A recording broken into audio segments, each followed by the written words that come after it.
আসসালামু আলাইকুম সবাইকে। ইন্ট্রো দেখে বুঝে গিয়েছেন অবশ্যই, গিয়েছিলাম বেড়াতে। অনেকদিন যাবত প্ল্যান করছিলাম সবাই একসাথে হলে রুবাবাদের বাসায় যাব। তো যেই কথা সেই কাজ, চলে গেলাম রুবাবাদের বাসায়। শুক্রবার ছিল সেই দিন। আমাদের আগেই মাহাম এসে পড়েছে ওর দাদি আর ফুপুদের সাথে। আমি মাহামের বাবা মেহেমেদ এসেছি একসাথে। তো নামাজের ওয়াক্ত হওয়াতে সে সাথে সাথে চলে গিয়েছে। ওদের বাসার পাশেই হচ্ছে মাজার, আর তার ডান পাশে হচ্ছে সাত মসজিদ। সবাই নাস্তা করে এসেছিলাম, তারপর রুবাবার মা চা বানিয়ে দিল, আমরা খাচ্ছিলাম আর কথা বলতেছিলাম। এইদিকে আব্বাও নাস্তা খাচ্ছিল। মেহেমেদ তো রুবাবার সব খেলনা নিয়ে বসে পড়েছে খেলতে। মাহাম, মেহেমেদ, মিরান খেলছিল। রুবার মা সব রেডি করে রেখেছে, শুধু পোলাওটা বাকি ছিল। অনেকদিন পর সবাই একসাথে হয়েছি, তাই খুব আনন্দ লাগছিল। তারপর আমি একটু টেবিলে খাবারগুলো গুছাচ্ছিলাম আব্বাকে খাবার দিব বলে। মাঝে মাঝে একসাথে হলে আসলে খুব ভালোই লাগে, সময়গুলো খুব তাড়াতাড়ি চলে যায়। এইদিকে ওদের বাসার রাস্তার সাথে হওয়াতে যে কোনো মিটিং মিছিল হলে সাউন্ড আসে। তো সেদিনও কোন দলের যেন মিটিং ছিল সেটাই বলতেছিলাম আমরা। এদিকে মাহামের বাবা আর মাহামের ফুপা খেতে বসে পড়েছে। আব্বু আম্মুর জন্য ওয়েট করতেছিলাম, তারা লেট করতেছিল। আব্বু নামাজ পড়ে আসবে দেখে আমাদের সাথে আর আসে নাই। তারপর দেখলাম আব্বু এসে পড়েছে, আম্মু এসে পড়েছে। মাহাম মেহেমেদ তো খুশি হয়ে গেছে। তারপর তাদেরকে খাবার বেড়ে দিলাম।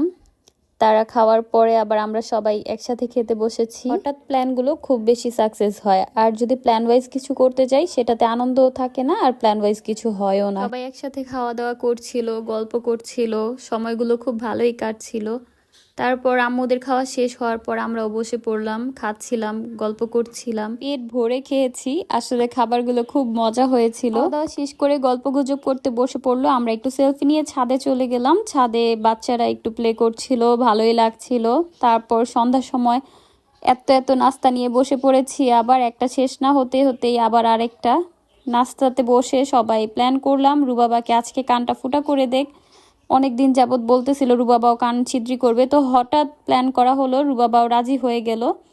তো চিন্তা করলাম নাস্তাটা খেয়ে তারপর ওদের বাসার নিচেই যেহেতু পার্লার আছে, যে কানটা ফুটাই আমরাও দেখতে পারবো। নিতু আবার ওকে রেডি করে দিচ্ছিল। হঠাৎ প্ল্যানেই সে কত খুশি। মাহাম নাচতেছিল, তার আপনি কান ছিদ্রি করবে। তারপর চলে গেলাম দোতলায়, সেখানে গিয়ে একটা বিড়াল পেয়ে তারা খুব খুশি। তারপর ওকে বসতে বললো, তার তো মনটা খারাপ হয়ে গেছে। দেখেন তার রিয়াকশন, খুব ভয় ছিল। সে কান ধরতেই দিচ্ছিল না, যেরকম এক্সাইটেড দেখাচ্ছিল সেরকম কিছুই না, ভয়ে এসে শেষ একদমই। তারপরের অরিজিনাল ভয়েসটা দিলাম, দেখেন।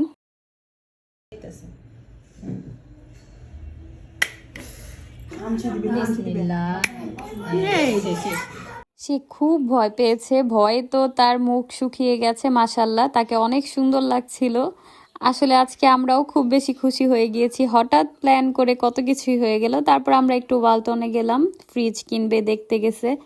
এইখান থেকে আবার অন্য অন্য জায়গায় ঘুরতে গেলাম, যে এসে আবার ডিনার করলাম, করার পর বাসায় চলে যাব। তার তো মন খারাপ, সবসময়ই আসার সময় রুবাবা অনেক মন খারাপ করে, সেই দিনও ব্যতিক্রম না।